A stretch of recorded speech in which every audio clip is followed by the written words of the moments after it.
Audio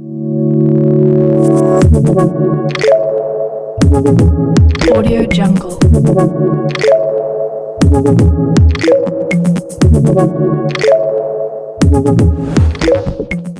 नमस्कार विद्यार्थी मित्रांनो, चला तर कान्हा एज्युकेशन मध्ये आपल्या सर्वांचे स्वागत आहे. चलो भाई देखो अब मैं क्या करता हूँ. तर आज आपण इलेक्ट्रिकल मशीन्स या सब्जेक्ट बद्दल चर्चा करणार आहोत. तर बघा, इलेक्ट्रिकल मशीन जो असेल तर याच्यामध्ये आपण पहिले स्टार्टिंगला डिफरंट त्याच्यामध्ये काही महत्त्वाचे टॉपिक्स आहेत, त्या महत्त्वाचे युनिट आहेत ते डिस्कस करणार आहोत. म्हणजे जेणेकरून तुम्ही असं म्हणू शकता की इलेक्ट्रिकल मशीन जे असेल त्याच्यामध्ये ॲक्च्युअली आपल्याला कोणकोणत्या मशीन शिकायचे आहेत. बघा, त्याच्यामध्ये सगळ्यात पहिलं जे असेल आपल्याला शिकायचं बघा ट्रान्सफॉर्मर, बरोबर आहे. हां, आणि सिक्वेन्ससुद्धा नेहमीसाठी लक्षात ठेवा, तुम्ही असंच ठेवा हां. त्याच्यानंतर आपण डिस्कस करूया बघा DC मशीन हां. त्याच्यानंतर असेल सिंक्रोनस मशीन, बरोबर आहे. आणि त्याच्यानंतर असेल इंडक्शन मशीन, बरोबर आहे. हां, आता याच्यामध्ये सगळ्यात महत्त्वाचं स्टडी करताना खूप इम्पॉर्टन्स आहे. ओके, स्टडी करताना कधी लक्षात ठेवा की जेणेकरून तुम्ही ज्यावेळेस अभ्यास करसाल त्यावेळेस सुरुवात करताना कधी ट्रान्सफॉर्मर करा. ओके, कारण ट्रान्सफॉर्मर जर तुम्हाला व्यवस्थित समजला, ओके, तुम्हाला इंडक्शन मोटर समजायला खूप इझी जाईल. त्यानंतर फर्स्ट प्रेफरन्स मी नेहमी यालाच देणार आणि सेकंड प्रेफरन्स मी कोणाला देणार आहे, DC मशीनला. आपल्याला माहिती आहे आता DC मशीनमध्ये दोन पार्ट आहेत. एक म्हणजे सर एक होतं DC मोटर, दुसरं होतं सर DC जनरेटर, बरोबर आहे. तर या दोन गोष्टी आहेत किंवा DC मशीन असेल तुम्ही सेकंड टाईमला डिस्कस करा. आता तुम्ही याला शेपल करू शकता, म्हणजे किंवा हा अगोदर शिका किंवा हा अगोदर शिका. म्हणजे इंडक्शन आणि सिंक्रोनस मशीन तुम्ही जर शेपलही केला, अगोदर प्रेफरन्स कोणता द्यायचा तरी तुम्ही केला तरी चालेल.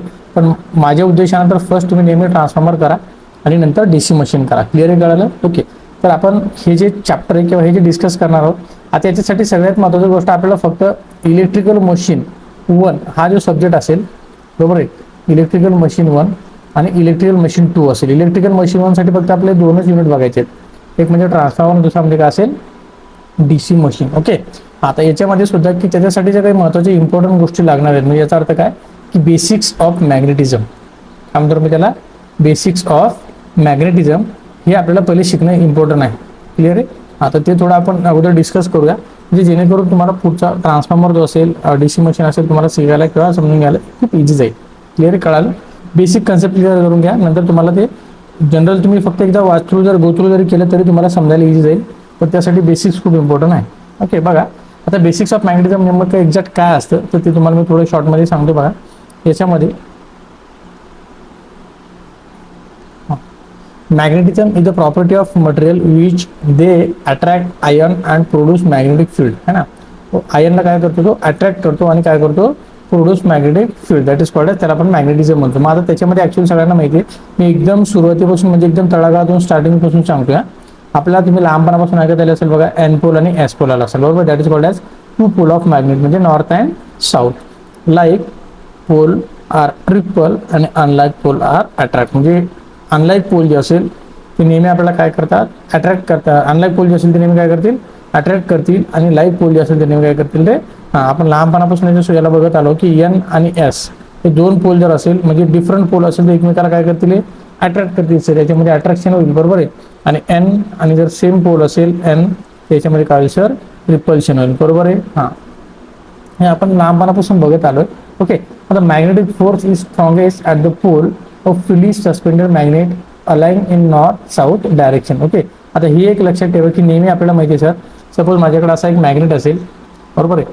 मी याला म्हटलं नॉर्थ आणि साऊथ, छोट्या छोट्या कन्सेप्ट आहे, पण नंतर तुम्हाला कन्सेप्ट जे असेल ते तुम्हाला खूप मोठा प्रॉब्लेम तयार करू शकते, बरोबर आहे. आता समजा माझ्याकडे हा जर नॉर्थ साऊथ जर मॅग्नेट असेल तर मला माहिती आहे सर की नेहमीसाठी लक्षात ठेवा मॅग्नेटिक फ्लक्सची डायरेक्शन जी असेल ती कुठे असते सर, नॉर्थ टू साऊथ. कुठं असेल रे, नॉर्थ टू साऊथ, है ना. आता ही जी डायरेक्शन मी सांगतो कुठं, नॉर्थ टू साऊथ, याला म्हटलं sir me external of magnet, बरोबर का म्हटलं तुम्हाला, एक्सटर्नल ऑफ मॅग्नेट. बट जर तुम्ही बघितलं तर साऊथ टू नॉर्थ ही पण एक डायरेक्शन असते सर, ती कुठं असेल रे, इंटरनल ऑफ मॅग्नेट. कुठं असेल, आता आतमध्ये जर तुम्ही बघितलं तर नॉर्थ टू कुठे आहे, साऊथ, आणि इंटरनल जर बघितलं तुम्ही कुठे रे, साऊथ टू कुठे रे, नॉर्थ आहे. क्लिअर आहे, कळालं? इंटरनल डायरेक्शन एक्सटर्नल डायरेक्शन लक्षात ठेवा, जेणेकरून तुम्हाला पुढं समजायला अजून इझी जाईल. ओके, आता ही मॅग्नेटिक फील्ड जी असेल आपण कशी तयार करतो, तुम्ही थोडंफार नाव ऐकलं असेल, इलेक्ट्रोमॅग्नेट वगैरे या गोष्टी ऐकल्या असेल. बघा, magnetic field is a region around a magnet where magnetic force act. Okay, आता मॅग्नेटिक फील्ड लाईन्स काय असतात किंवा त्याचा क्लोज लूप कसा तयार होतो, बरोबर आहे, किंवा त्याची डेन्सिटी कशी असेल, इंटेन्सिटी कशी असेल, आता स्टेप बाय स्टेप शॉर्टमध्ये मी तुम्हाला सगळे पॉईंट डिस्कस करतो. बघा, सगळ्यात पहिले थोडं आपण समजून घेऊ मॅग्नेट शब्द नेमकं काय असतं. बरोबर आहे. आता जर तुम्ही मॅग्नेट, माझ्या उद्देशानुसार बऱ्यापैकी लोकांना माहीत असेल एक्झॅक्ट काय असतं, तरी मी तुम्हाला सांगायचा प्रयत्न करतो. ॲक्च्युअली मॅग्नेट जे असतात ना, म्हणजे दोन मेन टाईप्स आहेत. एक म्हणजे नॅचरल मॅग्नेट आणि दुसरा कोणता असतो रे, आर्टिफिशियल मॅग्नेट आहे. बरोबर. आता नॅचरल मॅग्नेट जो असेल, नॅचरल मॅग्नेट आपल्याला माइन्समध्ये वगैरे मिळत असतो. बरोबर. म्हणजे समजा खाण वगैरे असेल, माइन्स वगैरे जे असेल त्याच्यामध्ये आपल्याला नॅचरल मॅग्नेट मिळतो. आणि आर्टिफिशियल मॅग्नेट म्हणजे जो की आपण स्वतः तयार केलेला आहे. बरोबर आहे. मग सर माझ्याकडे नॅचरल मॅग्नेट तर होता, मग मी आर्टिफिशियल मॅग्नेट का तयार केला, तर त्याच्यामध्ये सगळ्यात मोठा मॅटर करतो शेप अँड साईज. बरोबर आहे. मला जसे पाहिजे तसे शेपचा किंवा साईजचा निसर्गामध्ये माइन्समध्ये मॅग्नेट मिळत होता का, नाही. मग माझ्या साईजनुसार किंवा शेपनुसार सर मला स्वतः डिझाईन करावं लागला. That is called as artificial magnet. Okay. आता त्याच्यामध्ये पण दोन टाईप्स आहेत. एक म्हणजे परमनंट, दुसरा कोणता असेल टेम्पररी. आता साहजिकच आहे, नॅचरल मॅग्नेट असेल तो नेहमी कसा असेल रे, परमनंट मॅग्नेट असेल. हे बघा तुम्ही डायग्राम वगैरे बघू शकता, ते ओबडधोबड आकारात तुम्हाला ते दिसतो. असं क्लिअर कळालं. त्यानंतर बघा परमनंट मॅग्नेट आणि टेम्पररी मॅग्नेट एक्झॅक्ट काय असतं आपण आता तेही डिस्कस करूया. बघा, आता आर्टिफिशियल मॅग्नेटमध्ये जर तुम्ही बघितलं की समजा जोपर्यंत मी इलेक्ट्रिक सप्लाय दिलेला आहे, बरोबर आहे, इलेक्ट्रिक सप्लाय दिला आणि त्याच्यापासून मी एखादी इलेक्ट्रोमॅग्नेट तयार केला. काय तयार केलं मी, इलेक्ट्रोमॅग्नेट तयार केला. आता सप्लाय आहे तोपर्यंत इलेक्ट्रोमॅग्नेट आहे, सप्लाय नाही इलेक्ट्रोमॅग्नेट नाही. बरोबर आहे. त्यालाच म्हटलं आपण टेम्पररी मॅग्नेट. समजा आपण त्याला टेम्पररी मॅग्नेट. बरोबर आहे. मग सेम लागेल तसा कोणता असतो तुमचा परमनंट मॅग्नेट. आता हा परमनंट मॅग्नेट कसा तयार केला तर मी तुम्हाला एक शॉर्टमध्ये सांगतो. समजा ही एक नंबरची डायग्राम तुम्ही बघू शकता. समजा मला अशा या शेपचा मला एक परमनंट मॅग्नेट बनवायचा आहे. बरोबर आहे. तर त्या शेपचा एक कंटेनर घ्या. ओके. आणि त्याच्यामध्ये निकेल किंवा कोबाल्ट जे असेल त्याचं पाणी टाका. ओके. त्याचं निकेल किंवा कोबाल्ट जे असेल त्याचं हीट करून त्याचं लिक्विड याच्यामध्ये टाकायचं. आता त्या कंटेनरमध्ये टाकल्यानंतर सेम लागेल त्याला एक इलेक्ट्रोमॅग्नेट आपण जसं बनवतो तसं वाइंडिंग वाहून करा आणि त्याला सप्लाय द्या. बरोबर आहे. सप्लाय दिला, सप्लाय कधीपर्यंत आपल्याला द्यायचं आहे. आता असं केल्यावर काय होईल, एका ठिकाणी एन पोल तयार होईल, एका ठिकाणी काय होईल, एस पोल तयार होईल. सप्लाय दिल्यानंतर आपल्यामध्ये काय होत असतो, इलेक्ट्रोमॅग्नेट बनतो. बरोबर आहे. मग हा सप्लाय कधीपर्यंत ठेवायचा सर, जोपर्यंत हे जे लिक्विड असेल ते सॉलिड होत नाही. एकदा का लिक्विड सॉलिड झालं की तुम्ही हा सप्लाय बंद करून टाका किंवा काढून घ्या आणि एकदा त्या कंटेनरमधून त्याला जर बाहेर काढलं तर सेम तशाच आकाराचं तुम्हाला एक परमनंट मॅग्नेट तयार झालेला असेल. इथे तुम्ही बघितलं असेल, इथे एन पोल, इथे सपोज असेल एस पोल. अशा प्रकारे तुम्हाला एक परमनंट मॅग्नेट डिझाईन करता येतो. सेम लाईक दॅट तुम्हाला जसा पाहिजे तसे शेप तर तुम्ही कंटेनर वापरा आणि त्याच्यानुसार तुम्ही हा permanent magnet, artificial permanent magnet तुम्ही बनवू शकता. क्लिअर कळालं. आता दुसरा असेल आपला हा इलेक्ट्रोमॅग्नेट, त्याला म्हणतो आपण टेम्पररी मॅग्नेट. म्हणजे सहसा एखाद्या कॉईलमधून जर तुम्ही सप्लाय फ्लो केला किंवा करंट फ्लो केला तर त्याच्या अक्रॉस काय करत असतं, मॅग्नेटिक फील्ड. त्यालाच आपण इलेक्ट्रोमॅग्नेट म्हणतो, त्यालाच आपण टेम्पररी मॅग्नेट म्हणतो. आता ते तर आपल्याला ऑलरेडी डिस्कस करायचं आहे. ओके. बघा, आता त्याच्या काही छोट्या छोट्या काही बेसिक कन्सेप्ट आहेत ते मी तुम्हाला सांगतो. बघा, हा असेल तुमचा इलेक्ट्रोमॅग्नेट. हे तुमच्यासाठी काही नवीन नाही आहे, बट जस्ट फक्त हे कुठलीही कन्सेप्ट तुमची मागे राहायला नको म्हणून मी तुम्हाला इच अँड एव्हरी पॉईंट सांगतोय. बघा, आता इथं आपण काय केलं, वाइंडिंग वाउंड केली, त्याला सप्लाय दिला, त्याच्या अक्रॉस काय तयार झालेला मॅग्नेटिक फ्लक्स. ओके. ही जी मॅग्नेटिक फ्लक्स असतात याला आपण कशाने शो करतो, फायने शो करतो. कशाने शो करतो, फाय. बरोबर आहे. आता हे मॅग्नेटिक फ्लक्स जे असेल जेवढ्या एरियामध्ये स्प्रेड झाले असेल त्याला म्हणतो आपण मॅग्नेटिक फील्ड. त्यामध्ये आपण मॅग्नेटिक फील्ड. आता हे प्रत्येक गोष्टी जे असेल त्या डेफिनेशन जे असेल त्या स्टेप बाय स्टेप आपण बघूया. बघा, मॅग्नेटिक फ्लक्स हे आपण नेहमी कशाने शो करतो सर, फायने. मग त्याला काय म्हटलं मी, तर magnetic flux is the total number of magnetic lines. या काय आहे, total number of magnetic lines of force passing through a surface. या एरियामध्ये ज्या मॅग्नेटिक लाईन्स ज्या पास झाल्या असतील त्याला म्हणतो आपण मॅग्नेटिक फ्लक्स. आणि सर याचं युनिट काय असेल, याचं युनिट असतो वेबर, है ना. आणि याला कशाने शो करतो सर आपण, फायने. ईच अँड एव्हरी एक गोष्ट तुम्हाला सांगतोय ही तुम्हाला पुढे कंटिन्यू वापरायची आहे, लक्षात ठेवा. ओके. हां, त्यानंतर बघा, कारण आपल्याला हेच शब्द परत परत रिपीट वापरायचे, नंतर परत हे याचा एक्झॅक्ट नेमका अर्थ काय होतो हे कळायची गरज पडली नाही पाहिजे.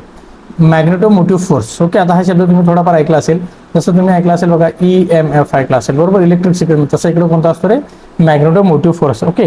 तर हा मॅग्नेटोमोटिव्ह फोर्स जो असेल हा नेमका काय असतो. आता जर ज्या मला मॅग्नेटिक फ्लक्स जे असेल या सेटअप करण्यासाठी जो फोर्स लागतो, बरोबर आहे, बरोबर आहे, जो फोर्स लागतो, जी एनर्जी लागते त्याला काय म्हणतो आपण, magnetomotive force. Okay. MMF is the force to produce magnetic flux in a magnetic field. किंवा तुम्ही त्याला म्हणू शकता the force which is responsible to the setup of magnetic flux. आता लक्षात ठेवा नेहमीसाठी, फ्लो हा शब्द जनरली आपण मॅग्नेटिक फ्लक्ससाठी वापरत नाही. ओके. फ्लो हा आपण करंटसाठी वापरतो. मग इथे नेहमी लक्षात ठेवा काय शब्द वापरायचा रे, सेटअप शब्द वापरायचा. बरोबर आहे. Magnetic flux setup, magnetic flux setup. Clear आहे. हां, आता त्याच्या मॅग्नेटोमोटिव्ह फोर्स असेल त्याचा आपल्याकडे काही फॉर्म्युला असेल, तो फॉर्म्युला लक्षात ठेवा. MMF इज इक्वल टू काय होतं, N × I, है ना. आता N is nothing but number of turns आणि I is nothing but current. हे जो करंट आपण त्याला दिला आणि हे जे नंबर ऑफ वाइंडिंगच्या टर्न्स असेल त्याला म्हटलं आपण एन. क्लिअर आहे, कळालं. आता हा एन जो असेल त्याला आपण टर्न्समध्ये शो करतो ॲक्च्युली, आणि करंट जो असेल तो कशामध्ये शो करतो, ॲम्पियरमध्ये. आता ॲक्च्युअली काय असतं की नंबर ऑफ टर्न जे असतात त्याला स्पेसिफिक कुठला युनिट नाही आहे, बरोबर आहे. पण हा पुढं जाऊन तुम्हाला कन्फ्युजन होऊ नये. आता पुढे जाऊन म्हणजे तुम्हाला पुढे गेल्यावर सांगतो नेमकं कन्फ्युजन कसं होऊ शकतं. म्हणजे हा युनिट वेगळा वाटावा म्हणून तुम्हाला टर्न तिथं टी दिलेला आहे. ॲक्च्युअल प्रोफेशनल त्याचा युनिट टर्न नाही आहे. ओके, लक्षात ठेवा. ओके, हां, मग इथं मी तुम्हाला एक शॉर्ट ट्रिक याची सांगितली होती की हा जो पूर्ण शब्द असेल, बरोबर आहे, या पूर्ण शब्दाला आपण एक शॉर्ट ट्रिक सुद्धा सांगितली होती, तर लक्षात ठेवा. याला म्हणायचं मामा मला फक्त नीता पाहिजे. त्या लक्षात ठेवायचं, याला मामा मला फक्त नीता पाहिजे. हा फॉर्म्युला जो असेल तुम्हाला पुढे खूप कामाचा आहे. क्लिअर कळालं. नीता म्हणजे काय, N into number of turns, I is nothing but current, T turns आणि ए म्हणजे एम्पियर. क्लिअर कळालं. हां, त्याला आपण कशामध्ये शो करत असतो, त्याला आपण एफ ने डिनोट करू शकतो आणि त्याचा युनिट जो असेल तो काय असेल, मग आताच आपण बघितलं एम्पियर टर्न किंवा टर्न एम्पियर असेल. क्लिअर आहे. चलो नेक्स्ट. त्यानंतर बघा मॅग्नेटिक फ्लक्स डेन्सिटी.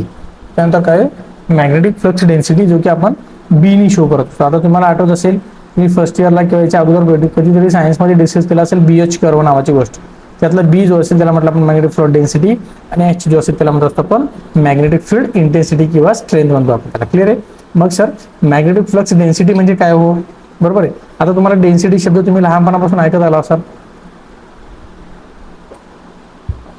तर डेन्सिटी बद्दल तुम्हाला सांगायची गरज आहे का. समजा मी काय केलं, एक क्लास घेतला, म्हणजे एक हॉल घेतला समजा, बरोबर आहे. त्या हॉलमध्ये समजा मी 10 मुलं ठेवली, बरोबर, 10 स्टुडंट असेल, बरोबर आहे. आता त्या 10च्या ऐवजी समजा मी 20 केले, बरोबर, 20च्या ऐवजी मी 30 केले. आता त्या स्टुडंट जसं जसं मी वाढवतोय, बरोबर आहे, म्हणजे याचा अर्थ कळाला तुम्हाला काय की एरिया फिक्स आहे माझा, एरियानुसार मी त्याच्यामध्ये क्वांटिटी वाढवत चालू, म्हणजे जसं काय याला म्हणतो आपण त्याची डेन्सिटी, बरोबर आहे.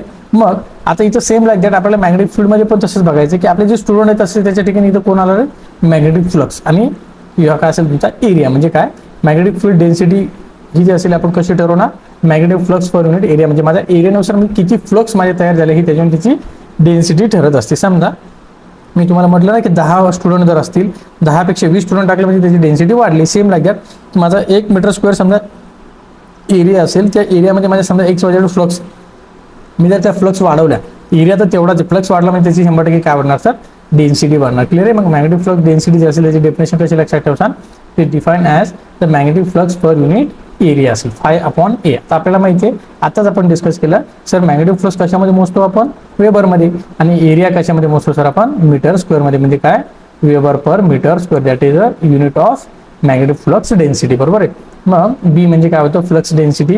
हां, त्याला ऑर मध्ये काय म्हणतो राहतो आपण, टेस्ला. एक लक्षात ठेवा, त्याचा ऑर मध्ये एक युनिट आहे, त्याला एकाच वर्डमध्ये म्हणायचं टेस्ला. हाही लक्षात ठेवा, बऱ्याच वेळेस तुम्हाला एक्झाममध्ये याची गरज पडू शकते. ओके. त्यानंतर फाय जो असेल त्याला म्हणतो आपण मॅग्नेटिक फ्लक्स, आणि तो कशामध्ये मोजतो आपण, वेबरमध्ये. ए जो असेल त्याला म्हटलं आपण एरिया, आणि कशामध्ये मोजतो सर आपण, मीटर स्क्वेअरमध्ये. म्हणजे ओव्हरऑल जर याचं युनिट म्हटलं सर, युनिट जो असेल त्याचं युनिट काय असेल, मग एक तर टेस्ला तुम्ही म्हणू शकता, ओके, किंवा वेबर पर मीटर स्क्वेअर असं तुम्ही म्हणू शकता. क्लिअर आहे, कळालं. चलो नेक्स्ट.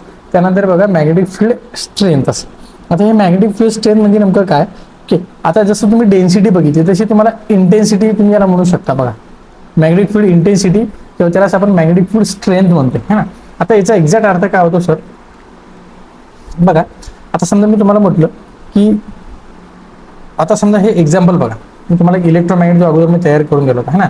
आता याच्यामध्ये जर तुम्ही बघितलं तर याचा एरिया जो असेल, जसं आपण अगोदर बघितलं एरियानुसार माझे फ्लक्स असेल, बरोबर, तसं मला याच्यामध्ये जो काही फोर्स लागणार आहे, बरोबर आहे, आणि ती फोर्स जो असेल आणि तिची फोर्स ते लेंथनुसार कसा लागतं, समजा मी याला काय म्हटलं, हा जे फोर्स असेल, बरोबर आहे, आणि तो लेंथनुसार जर मी कन्सिडर करत असेल, याचा युनिट याचा फॉर्म्युला काय तो MMF आपण काय होतं रे, L आहे ना. याला जर आपण डिस्ट्रीब्यूट केलं तर काय होईल, MMF म्हणजे काय आपल्याला माहिती आहे, मामा मला नीचा पाहिजे, N×I/L, म्हणजे लेंथनुसार जो मी फोर्स लावतो त्यानुसार त्याची इंटेन्सिटी काय होत असते, वाढत असते. समजा मी लेंथ तेवढी ठेवली, फोर्स वाढवला, त्याची इंटेन्सिटी 100% काय होणार आहे, वाढणार. क्लिअर कळालं. मग यालाही तुम्ही लिहू शकता magnetisation force per unit length, बरोबर, लक्षात आलं. The ratio of magnetisation force per unit length that is called as magnetic field intensity किंवा strength. ओके.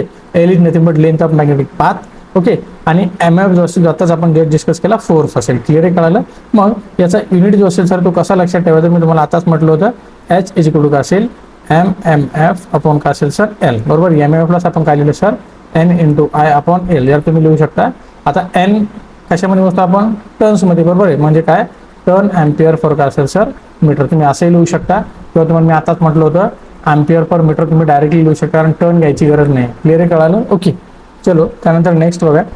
हां, आता हे बेसिक जे असेल एकाच लाईनमध्ये मी सगळे डेफिनेशन तुम्हाला इथं फास्टमध्ये लिहून दिला बघा. आताच आपण डिस्कस केलं होतं magnetic flux. Phi imaginary lines around a magnet. आता एम एफ जो मी तुम्हाला आताच म्हटलं होतं, एम एम एफ हे जोडू काय होतं? एन इंटू आय याचं युनिट काय होतं सर? Ampere turn. क्लिअर आहे? मामा मला निघता पाहिजे. लक्षात आलं? The force which is responsible to flow of सेहा. याच्यापेक्षा तुम्ही काय शब्द वापरा sir? Setup of magnetic flux that is called as M F. त्याला कशाने शो करतो आपण? F M. त्यानंतर बघा खूप इम्पॉर्टंट आहे रिलक्टन्स. तुम्हाला आठवत असेल रजिस्टन्स तुम्हाला बघितलं असेल rho into L upon A. Clear आहे? कळालं? तुम्हाला माहिती आहे R is directly proportional to the L, R is inversely proportional to the A आणि R is directly proportional to the rho असेल, म्हणजे रेजिस्टिव्हिटी असेल. क्लिअर आहे? सिमिलरली तसं तुमचा जसा हा करंटला अपोज करतो तसं इकडे काय तुमचा फ्लक्सला अपोज करणार आहे. म्हणून मी त्याला म्हटलं oppose to the flow of magnetic flux किंवा oppose to the setup of magnetic flux that is called as reluctance. मग त्याचा फॉर्म्युला मला माहिती सर एस इज काय होतं? एल अपॉन म्यू इंटू ए असेल. बरोबर. आता हे म्यू सध्या मी नंतर तुम्हाला खाली गेल्यावर सांगतो म्यू काय असतं. ओके, जस्ट फक्त लक्षात ठेवा एस इज काय असेल? एल अपॉन म्यू इंटू ए असेल. बरोबर. आता हा म्यू जो असेल त्याचे दोन टाईप्स पडतात, mu zero into mu R into A. आता हा असेल तुमचा कशाचा फॉर्म्युला? रिलक्टन्सचा फॉर्म्युला. बरोबर आहे. Reluctance is directly proportional to length of magnetic path. Reluctance is inversely proportional to length of magnetic path किंवा reluctance is inversely proportional to the permeability. Mu कशासाठी show करतो आपण? परमेबिलिटी. बरोबर आहे. म्यू झिरो जो असेल त्याला म्हटलं आपण फ्री स्पेस परमेबिलिटी आणि म्यू आर जो असेल त्याला म्हटलं आपण रिलेटिव्ह परमेबिलिटी. क्लिअर आहे? आता परमेबिलिटी काय असते त्याच्याबद्दल मी तुम्हाला अजून डिटेलमध्ये सांगतो, जस्ट फक्त लक्षात ठेवा. ओके. त्यानंतर इथे बघा परमेबिलिटी हा मी तुम्हाला आता जस्ट डिस्कस करत होतो. The ability of material to flow of magnetic flux. समजा मी म्हटलं आता ए नावाचं मटेरियल असेल आणि मी समजा म्हटलं आहे बी नावाचं मटेरियल असेल. क्लिअर आहे? आता मी ए नावाचं मटेरियल घेतोय आणि बी नावाचं मटेरियल घेतोय. समजा ए नावाचं जे मटेरियल असेल त्याच्यामधून माझ्या 5 फ्लक्स सेटअप होत असेल आणि बी नावाचं मटेरियल असेल त्याच्यामधून माझ्या 10 फ्लक्स सेटअप होत असेल. म्हणजे साहजिक आहे सर माझी याची परमेबिलिटी जास्त आहे आणि माझी याची परमेबिलिटी काय सर? कमी आहे. म्हणजे काय असं एखादा मटेरियल की ज्याच्यामधून जास्तीत जास्त माझ्या फ्लक्स सेटअप झाल्या पाहिजे किंवा फ्लो झालं पाहिजे त्याला म्हटलं आपण त्याची परमेबिलिटी जास्त असणे. म्हणजे काय? जास्तीत जास्त फ्लक्स सेटअप करण्यासाठी मला कुठला मटेरियल लागेल? ज्याची परमेबिलिटी जास्त आहे. बरोबर आहे. त्याच्याबद्दल आपण अजून सुद्धा आपण बीएच करू म्हणजे थोडंफार डिस्कस करूया. क्लिअर आहे? त्यानंतर बघा त्याला आपण म्यूनी शो करतो. त्याचे दोन टाईप्स पडतात, मी तुम्हाला आता सांगितलं म्यू झिरो आणि म्यू आर. ओके. त्यानंतर बघा परमियन्स. ओके. आता तुम्हाला आठवत असेल इलेक्ट्रिक सर्किटमध्ये सर आम्ही एक शब्द ऐकला होता that is called as conductance. काय म्हटलं मी त्याला तुम्हाला? कंडक्टन्स. बरोबर आहे. आपण ज्याला जीनी शो करतो तर हा रेजिस्टन्स जसा त्याला अपोज करतो तसा कंडक्टन्स इलेक्ट्रिक करंटला काय करतो तर सपोर्ट करतो. तर सेम लाईक दॅट सर जसा तुमचा रिलक्टन्स फ्लक्सला अपोज करतो तसा हा परमियन्स काय करतो सर? फ्लक्सला सपोर्ट करतो. म्हणून तुम्हाला म्हटलं support to the flow of magnetic flux किंवा support to the setup of magnetic flux. Clear आहे? लक्षात ठेवा. ओके. त्यानंतर आहे हे जे आता आपण डिस्कस केलं मॅग्नेटिक फ्लक्स डेन्सिटी आणि मॅग्नेटिक फ्लक्स इंटेन्सिटी याचा फॉर्म्युला आताच आपण बघितला होता फाय अपॉन ए आणि याचा फॉर्म्युला आपण बघितला होता M M F upon L असेल. क्लिअर आहे? आता याची सिद्ध तुम्हाला मी शॉर्टकट सांगतो किंवा टेक्निक सांगतो. हे याच्यासाठी लक्षात ठेवायचं कारण खूप इम्पॉर्टन्स फॉर्म्युला आहे. तुम्हाला पुढे गेल्यावर याचं महत्त्व कळेल. बघा याला कसं लक्षात ठेवायचं मी याची ट्रिक सांगतो तुम्हाला. बघा लक्षात ठेवा बाबा मला फळं आणा असं लक्षात ठेवा. लक्षात ठेवाल बाबा मला फळं आणा. बरोबर. बाबा म्हणजे बी, फळं म्हणजे फाय, ए म्हणजे आणा. क्लिअर कळालं? आता तुम्हाला कसं लक्षात ठेवता येईल ते ठेवा. बाबा मला फळं आणा. क्लिअर कळालं? ओके. अपेक्षा करतो की तुम्हाला सगळ्या बेसिक ज्या डेफिनेशन असेल त्या लक्षात आले असेल. त्यानंतर हां मी तुम्हाला आताच म्हटलं होतं परमेबिलिटी का चेक क्या है तो आपने को देखने का है. देखो परमेबिलिटी म्हणजे काय मी तुम्हाला आता सांगितलं होतं the ability of material to flow of magnetic flux. Okay. आता ॲक्च्युअलमध्ये तुम्ही थोडंफार तरी याच्याबद्दल ऐकलं असेल किंवा नसेल ऐकलं तरी मी तुम्हाला शॉर्टमध्ये सांगतो. बघा आता तुम्ही बी इज इक्वल टू काय होतं म्यू इंटू एच हा फॉर्म्युला तुम्ही बघितला असेल. बरोबर आहे. बी इज इक्वल टू काय होतं म्यू इंटू एच. ओके. हां आता तुम्हाला माहिती असेल वाय इज इक्वल टू काय होतं एम एक्स. आता तुम्ही हा स्लोप किंवा हा एक्स ॲक्सिस वाय ॲक्सिस बघितला असेल त्याच्याबद्दल आपण ऑलरेडी डिस्कस केलं आहे. ओके. आता इथे जर तुम्ही एम काढला तर काय येईल रे वाय अपॉन काय होतं सर एक्स. काय होतं वाय अपॉन एक्स. बरोबर आहे. आणि हे याच्यासोबत जर तुम्ही रिलेट केलं सर तुम्हाला 100% काय मिळणार आहे बी अपॉन काय मिळणार आहे एच. म्हणजे सर काय म्यू इज इक्वल टू काय होईल सर बी अपॉन एच. क्लिअर आहे? कळालं? ओके. हां मग आता इथे जर तुम्ही बघितलं तर वाय सोबत माझा सर बी कम्पेअर होतो आणि एक्स सोबत माझा कोण कम्पेअर होतो सर एच. मग हा एक्स ॲक्सिस आहे सर माझा नेहमी इथे एच येणार नाही माझा नेहमी काय येणार बी येणार. हे लक्षात ठेवा. थोडं कसं आलं काय आलं हे तुम्हाला डाऊट पडायला नको. ओके. मग हा बी एच कर्व तुम्ही बघितला असेल तुम्हाला आठवत असेल. मग मी हा बी एच कर्व का शिकवतो सर? ओके. आता याच्या कंपेरिजनमध्ये तुम्ही बघितलं तिथे काय असतं तुमच्या फ्लक्स येत असतात बरोबर आहे, आणि इथे काय असतं तुमचा मॅग्नेटायझिंग करंट. आता हे कुठून आलं सर, हे मी तुम्हाला सांगतो, जस्ट लक्षात ठेवा. बघा आता तुम्हाला माहिती आहे एच इज इक्वल टू काय होतं रे, MMF अपॉन काय होतं L बरोबर आहे. हां आता याला म्हणजे तुम्हाला N इंटू I अपॉन काय होतं L. क्लिअर आहे, कळालं. ओके.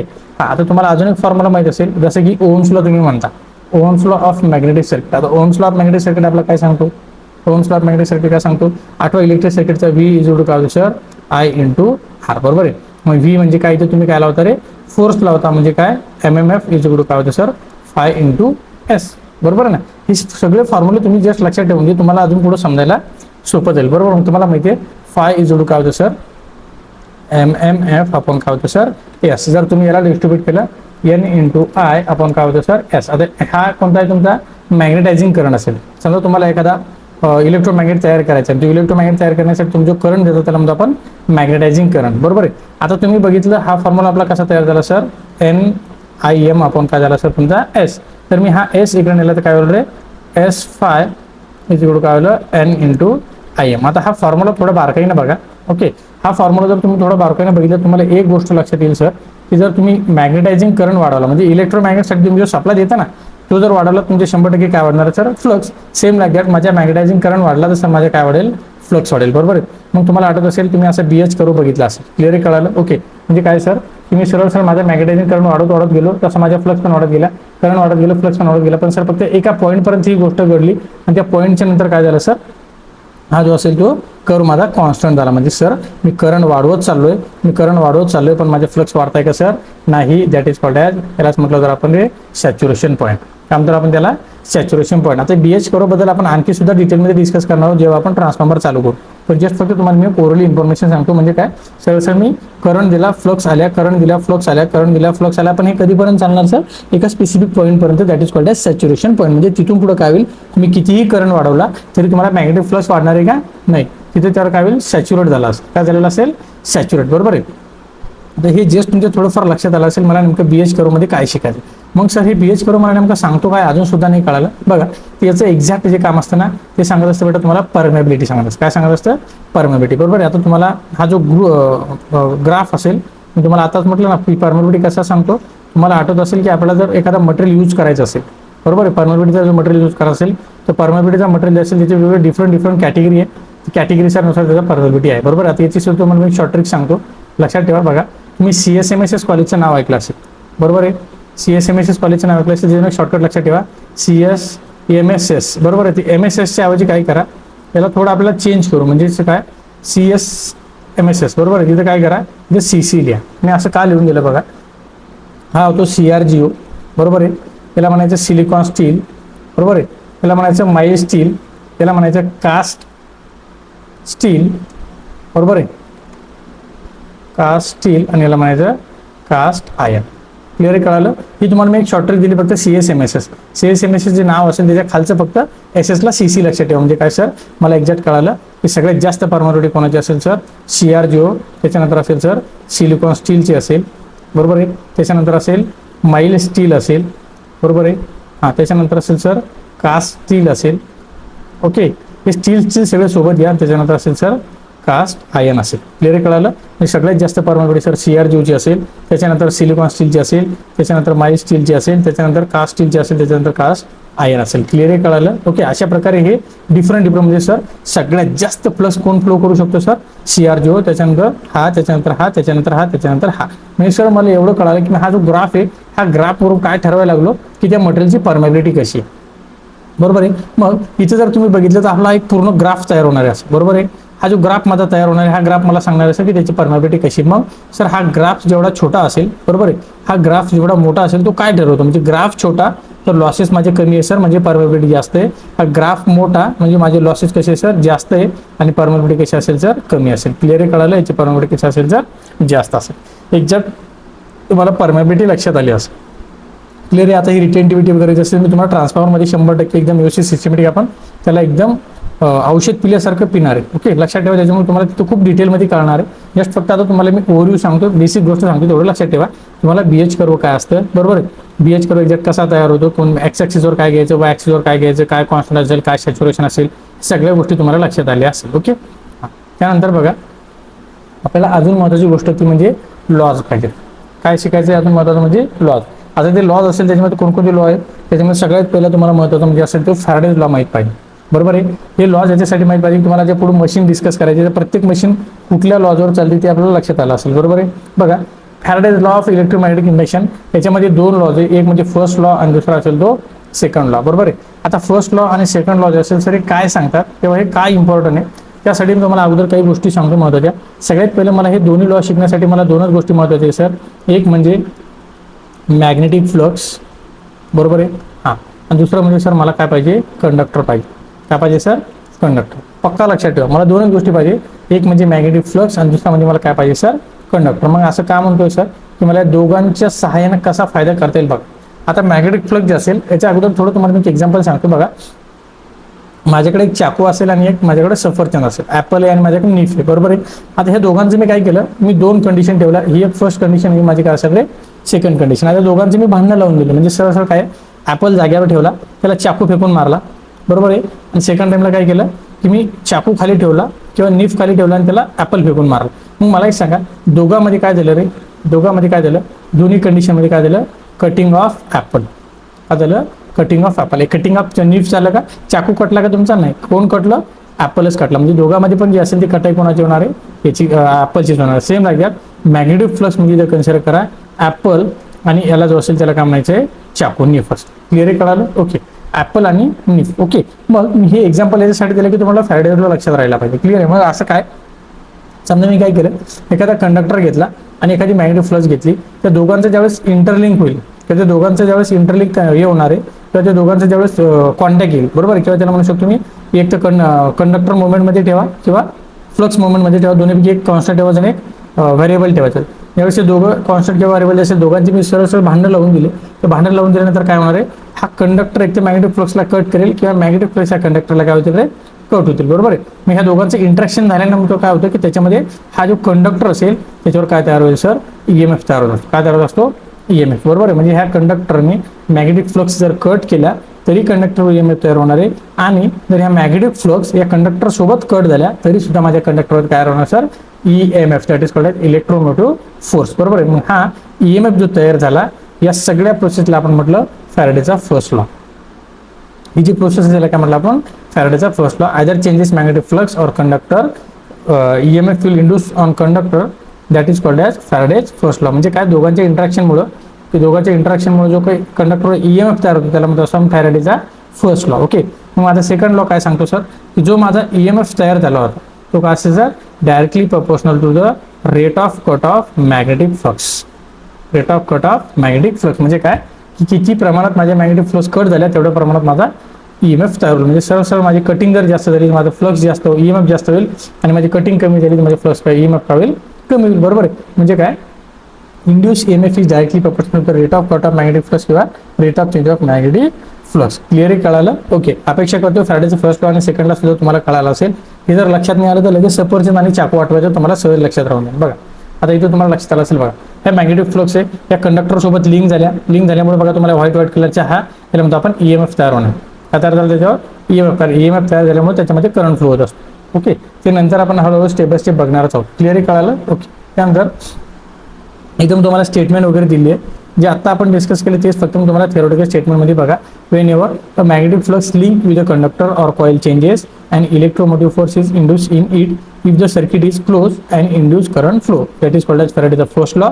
आणि इथं बघा EMF in the circuit is directly proportional to the rate of change of magnetic flux. मी तुम्हाला आता जस्ट सांगितलं. क्लिअर आहे कळालं. ओके अपेक्षा ठेवतो की तुम्हाला फॅराडेचा लॉ कळालेला असेल. ओके आता त्याचं मॅथमॅटिकल एक्सप्रेशन जे असेल ते तुम्ही बघून घेऊ शकता. तसे आपल्या मॅथमॅटिकल एक्सप्रेशन ट्रान्सफॉर्मरमध्ये खूप मस्त डिटेलमध्ये बघायचे त्याबद्दल निश्चिंत राहा. क्लिअर आहे कळालं. ओके जस्ट फक्त एवढं जरी लक्षात राहिलं तुमच्या तर भरपूर झालं. ओके बघा त्यानंतर अजून महत्त्वाचा पॉईंट आहे तो म्हणजे इंड्यूस EMF जो असेल ते इंड्यूस EMF किती टाईपचा असतो. बरोबर आहे. म्हणजे आपण जो आता म्हटलं ना EMF इंड्यूस झाला EMF इंड्यूस झाला मग कसा झाला काय एक्झॅक्ट काय असतं किंवा त्याचे कोणकोणते टाईप्स आहेत ते आपण आता डिस्कस करूया. बघा इंड्यूस EMF जो असेल ॲक्च्युअली त्याचे दोन टाईप्स आहे. एक म्हणजे स्टॅटिकली इंड्यूस EMF आणि दुसरा म्हणजे काय असेल डायनॅमिकली इंड्यूस EMF. बरोबर आहे. मग सर दोन टाईप्स कशामुळे पडले नाही लक्षात आलं. बघा मी तुम्हाला म्हटलं होतं माझ्याकडे दोन कंडिशन दोन गोष्टी आहे. एक म्हणजे काय मला काय पाहिजे सर कंडक्टर पाहिजे बरोबर आहे. आणि दुसरं म्हणजे काय पाहिजे सर, मॅग्नेटिक मला फ्लक्स पाहिजे, बरोबर आहे.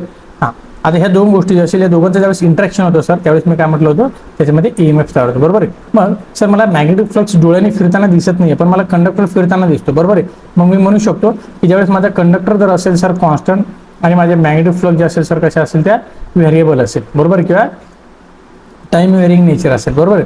तर अशा कंडिशनमध्ये माझा जो EMF तयार होतो सर, त्याला म्हटलं आपण स्टॅटिकली इंड्यूस EMF, बरोबर आहे. आणि सेम लाईक दॅट सर, की जर समजा माझा कंडक्टर जो असेल सर तो व्हेरिएबल आहे, कारण मी आता डोळ्याने बघू शकतो, बरोबर आहे. आणि माझे मॅग्नेटिक फ्लक्स जे असेल सर ते आता कशा असेल, कॉन्स्टंट असेल. अशा वेळेस काय होतं की या दोघांचं ज्यावेळेस इंट्रॅक्शन होईल, या दोघांचं इंट्रॅक्शन झाल्यामुळे तो EMF तयार होतो सर, त्याला म्हटलं आपण डायनॅमिकली इंड्यूस EMF, बरोबर आहे. अजून एक तिसरी सुद्धा कंडिशन असते, जी की आपण पुढे मशीनमध्ये गेल्यावर तुम्हाला लक्षात येईल. तिसरी कंडिशन असते की सर माझे कंडक्टर पण व्हेरिएबल आहे, बरोबर आहे, आणि माझे मॅग्नेटिक फ्लक्स पण व्हेरिएबल आहे. तर ती असते बघा, त्याला म्हणतो आपण इंडक्शन मशीन, इंडक्शन मोटर असेल, बरोबर. ते नंतर आपण डिस्कस करूया इलेक्ट्रिकल मशीन 2 मध्ये, क्लिअर आहे.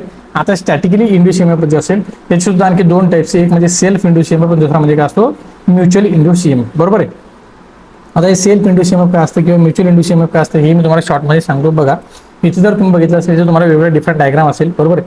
आता या डायग्राममध्ये नेमकं एक्झॅक्ट काय होतं की तुम्ही जर बघितलं सर, मॅग्नेटिक फ्लक्स मला व्हॅरिंग नेचरमध्ये दिसतात आणि हा कंडक्टर मला कॉन्स्टंट नेचरमध्ये दिसतो, बरोबर आहे. मग इथं कोणता तयार होणार सर, इथं असेल तर स्टॅटिकली इंड्यूस EMF, जे की आपल्याला ट्रान्सफॉर्मरमध्ये बघायला मिळेल. बघा कंडक्टर तुमचा फिरतोय का नाही, फ्लक्स तुमच्या फिरतात, पण या फ्लक्स दुसऱ्याला लिंक होत आहे आणि त्याच्यापासून EMF तयार होतो, त्याच्यापासून लॅम्प तुमचा ग्लो होतो. त्याला म्हटलं आपण सर स्टॅटिकली इंड्यूस EMF, जी की मी त्याला तिची थिअरी सुद्धा इथे दिली आहे, तुम्ही बघून घेऊ शकता. बघा कंडक्टर इज अ स्टेशनरी आणि magnetic field is changing in a stationary magnetic system. हे कुठे वापरतो आपण सर, ट्रान्सफॉर्मरमध्ये, जे की आपण आता डिस्कस करणार आहोत. ओके, सेम लाईक दॅट तुम्ही जर इकडे बघितलं, हां इकडे तुम्हाला बघा रेड कलरचा जो असेल तो कंडक्टर जो असेल तो व्हेरिएबल होताना दिसतो असा, ओके. आणि ह्या उभ्या कलरचे जे असेल त्याला म्हणतो आपण मॅग्नेटिक फ्लक्स, हे कशा आहे सर, कॉन्स्टंट असेल. म्हणजे इथं समजा तुमचा कंडक्टर व्हेरिएबल आहे सर आणि फ्लक्स जे असेल तर ते कसे आहे, कॉन्स्टंट आहे. आणि याच्यापासून जे EMF तयार होतं सर त्याला म्हटलं आपण डायनॅमिकली इंड्यूस EMF. हे कशाचं एक्झाम्पल आहे तुमचं, डायनॅमिकली इंड्यूस EMF, जे की आपण कुठे वापरणार आहे, मोटर असेल किंवा जनरेटर असेल. क्लिअर आहे, कळलं. ज्याच्यामध्ये कंडक्टर जो असेल तो मुव्हिंग असेल आणि मॅग्नेटिक फ्लक्स तुमचे कसे असेल, स्टेशनरी. क्लिअर आहे, कळलं. Okay, that is called as dynamically induce EMF. आता बघा मी तुम्हाला म्हटलं होतं स्टॅटिक इंड्यूस EMF चे ॲक्च्युअली दोन प्रकार आहे. ते दोन प्रकार कसे मी तुम्हाला जे सांगतो बघा. इथे जर तुम्ही बघितलं ही डायग्राम असेल बघा सेल्फ इंड्यूस EMF ची, ही डायग्राम असेल बघा म्युच्युअल इंड्यूस EMF ची.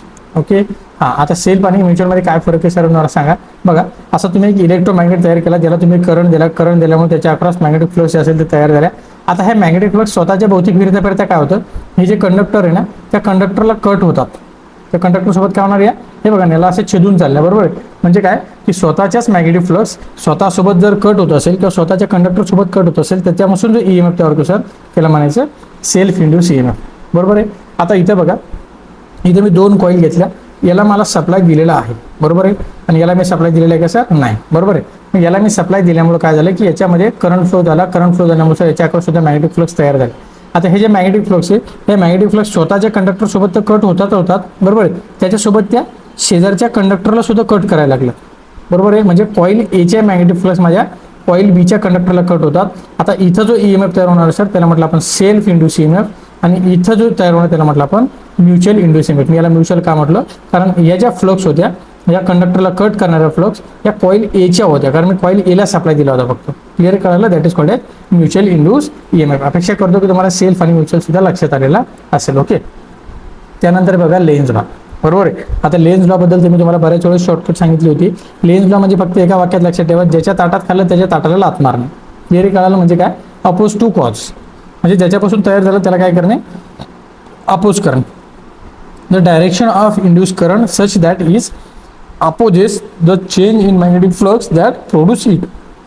ज्याच्यापासून प्रोड्यूस झालं त्याला काय करणे, अपोज करणे, बरोबर. आता हे डायग्राम तुम्ही बघून घ्या, मी तुम्हाला काही स्पेसिफिक एक्झाम्पल सांगतो, याचा अर्थ नेमका एक्झॅक्ट काय होतो बघा. तुम्ही इथं जर बघितलं, समजा मी आता हे प्रॅक्टिकली पॉसिबल नाही आहे, बट जस्ट लक्षात ठेवा, समजा ही एक कॉईल आहे, बरोबर आहे. आता ही जी कॉईल असेल आणि मी त्याला समजा सप्लाय दिला, एक युनिट कॉईल असेल. आता कॉईल दिल्यानंतर काय होते की आपल्याला माहिती आहे, आपण याचे इंड्यूस EMF जे असेल याच्यामध्ये तयार होणार त्याला डायरेक्शन देत असतो, बरोबर आहे. मग ते डायरेक्शन आपण ॲरोन न देता काय देतो, समजा इथं प्लस आणि इथं काय असेल असा मायनस असेल. समजा मी काय केलं की समजा एक पॉझिटिव्ह ऑब्स्टॅकल असेल किंवा निगेटिव्ह ऑब्स्टॅकल असेल, आपण इथे दोन कंडिशन कन्सिडर करूया, बरोबर आहे.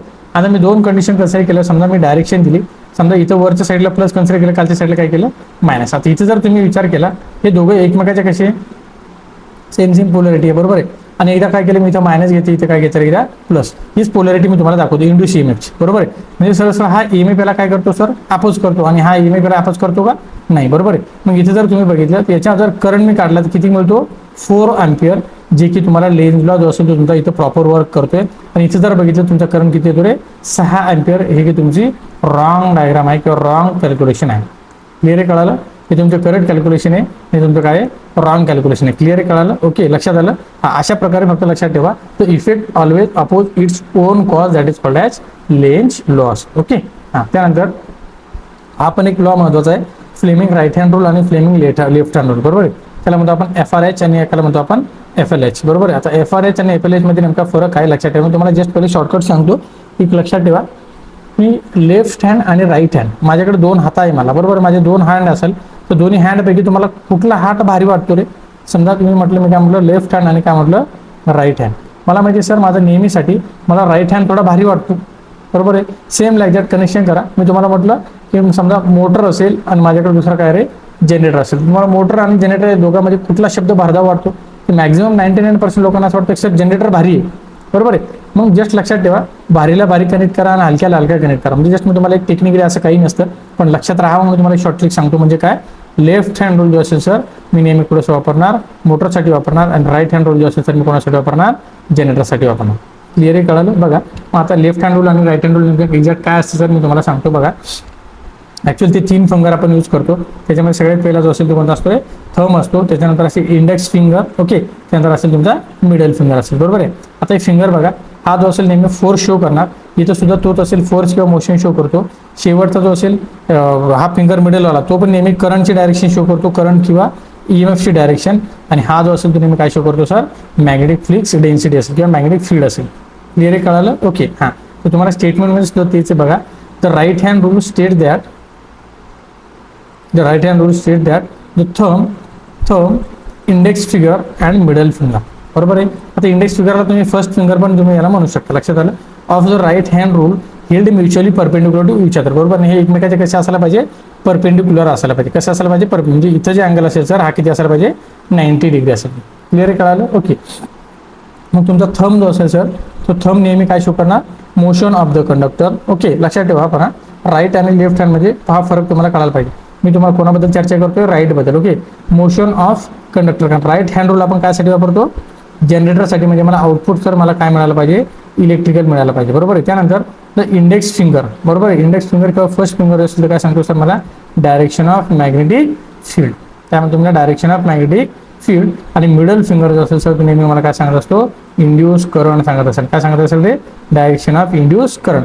म्हणजे मला जे करंट मिळणार आहे त्याची डायरेक्शन मला कोण सांगणार sir, middle finger. Same like that मला राईट हँड रूल बघायचा असेल तो काय सांगतो मला, त्याच्यामध्ये पण काय थंब असेल, इंडेक्स फिंगर किंवा फर्स्ट फिंगर म्हणतो, आणि हा मिडल फिंगर असेल, बरोबर आहे. त्याच्यामध्ये तुम्हाला थंब नेहमी काय शो करतो, direction of force or motion. Index finger जो असेल तो नेहमी काय शो करेल, direction of magnetic field, same like that. आणि मिडल फिंगर जो असेल तो काय करेल, डायरेक्शन ऑफ करंट असेल. क्लिअर कळालं, डायरेक्शन ऑफ करंट. दोघांमध्ये पण सिमिलरिटी आहे बऱ्यापैकी. क्लिअर कळालं. ओके, ते दोन्ही लॉ लक्षात ठेवा. आणि पक्का लक्षात ठेवा की जनरेटर कुठे वापरणार आपण आणि मोटर कुठे वापरणार. मोटरसाठी नेहमी लेफ्ट हँड रूल, आणि मोटरसाठी नेहमी लेफ्ट हँड, आणि जनरेटरसाठी नेहमी काय असेल आपला राईट हँड रूल लक्षात ठेवायचं. क्लिअर कळालं. ओके. त्यानंतर अपेक्षा करतो मित्रांनो की तुम्हाला ज्या मी बेसिक गोष्टी सांगितल्या, ओके, किंवा जे बेसिक्स लॉ सांगितले, किंवा इलेक्ट्रोमॅग्नेटिझम असेल किंवा मॅग्नेटिझम जो असेल त्याच्या रिलेटेड ज्या काही छोट्या छोट्या कन्सेप्ट होतात, ज्या की तुम्हाला ट्रान्सफॉर्मरमध्ये वापरायचे, तुम्हाला DC मशीनमध्ये वापरायचे, या सगळ्या गोष्टी आपण ओरली थोड्या शॉर्टमध्ये डिस्कस केल्या. ओके, जर याच्यामध्ये तुम्हाला एखादी कन्सेप्ट राहिली असेल, मिस झाली असेल, तुम्हाला काही डाऊट असेल, किंवा याच्यातलीच एखादी कन्सेप्ट जर तुम्हाला व्यवस्थित कळाली नसेल तर तुम्ही 100% मला मेसेज किंवा कमेंट करू शकता. ओके, चला भेटूया लवकरच पुढच्या व्हिडिओमध्ये. ठीक आहे, थँक्यू.